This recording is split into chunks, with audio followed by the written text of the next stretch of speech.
Bunsod ng nangyayaring krisis sa bansa, bubuo ng isang komite ang Senado na tututok at tutugon sa mga suliraning kinakaharap ng bansa. Yan ang ulat ni Luisa Erispe. Nagkaisa ang Senado na bumuo ng isang komite na tutugon sa mga problema na kakaharapin ng bansa tuwing may krisis at isa na rito ang sigalat ngayon sa Middle East.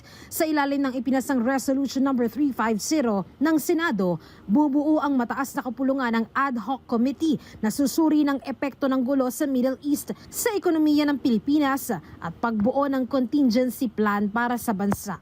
Sina Senate President Vicente Sotto III, Majority Leader Juan Miguel Zubiri at Minority Leader Alan Peter Cayetano ang mayakda ng resolusyon. I think in this time of need and emergency situation, especially in the Middle East, we need to move proactively on how we can plan our actions in the near future, especially with prices of fuel. Si Senator Sherwin Gatchalian naman ang uupong chairperson ng komite at ang magiging miyembro ay ang mga chairperson ng iba pang mga komite ng Senado kasama ang Agriculture, Energy at Trade. Nakikita ho natin itong epekto ay initial pa lang. No?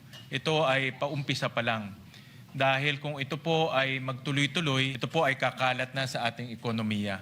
Makikita natin tataas po ang presyo ng pagkain, tataas po ang presyo ng bilihin. Being proactive ay isang napakaganda pong hakbang na gagawin ng Senado. Yung mga recommendations ho natin ay napakaganda rin po. Ang akin ninanais, sinuhope ko, hindi ho natin magamit yung recommendation at solution dahil sana ay bumalik na ho sa normal. Ayon naman kay Minority Leader Cayetano, papalakasin ng ad hoc committee ang koordinasyon at pagtutulungan ng mga ahensya ng gobyerno, LGU at pribadong sektor sa pagtugon ng problema ng bansa. Suportado rin ang iba pang mula sa minority bloc ang resolusyon. Tungkol po ito sa araw-araw na buhay ni Juan de la Cruz. Ito po ay tungkol sa jeepney driver na araw-araw ay kinakabahan sa patuloy na pagtaas ng presyo ng diesel. Tungkol po ito sa mga mamimili at maliliit na negosyante na napipilitang magtaas ng presyo upang makasabay sa gastos.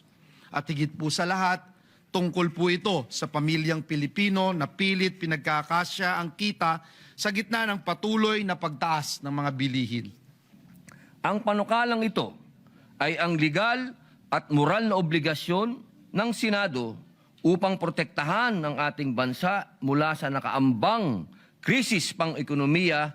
Ayon naman kay Gatchalian, inaasahang sa susunod na linggo ang unang pagpupulong ng ad hoc committee. Samantala, hinggil naman sa naging suspensyon sa fare hike, naniniwala si Gatchalian, pansamantala lang naman ito habang bumubuo pa ng mekanismo na makatutulong sa mga tsuper. Hindi naman to pangmatagalan na suspension. So temporary lang to para mabigay yung mga ibang mekanismo tulad ng pantawid pasada at iba pang mga direct subsidies. Nakikita rin niya na posibleng magdomino sa presyo ng pagkain at taas sweldo ang taas pasahe. Kaya mas maiging unahin muna ang tulong sa mga tsuper. Kasi kalaban talaga dyan, inflation. Pag nagtaas ng fare hike, sigurado ako itataas ng mga manufacturers yung kanilang produkto. No? Kasi pass on yan magkakaroon ng pass on. So inflationary talaga ang fare hike kasi mga empleyado hihingi rin ng additional sweldo. Ayon naman kay Senate President Vicente Sotto III, mas makabubuti nga rin kung uunahin muna ang subsidiya kaysa fare hike. Luisa Erispe para sa Pambansang TV sa Bagong Pilipinas.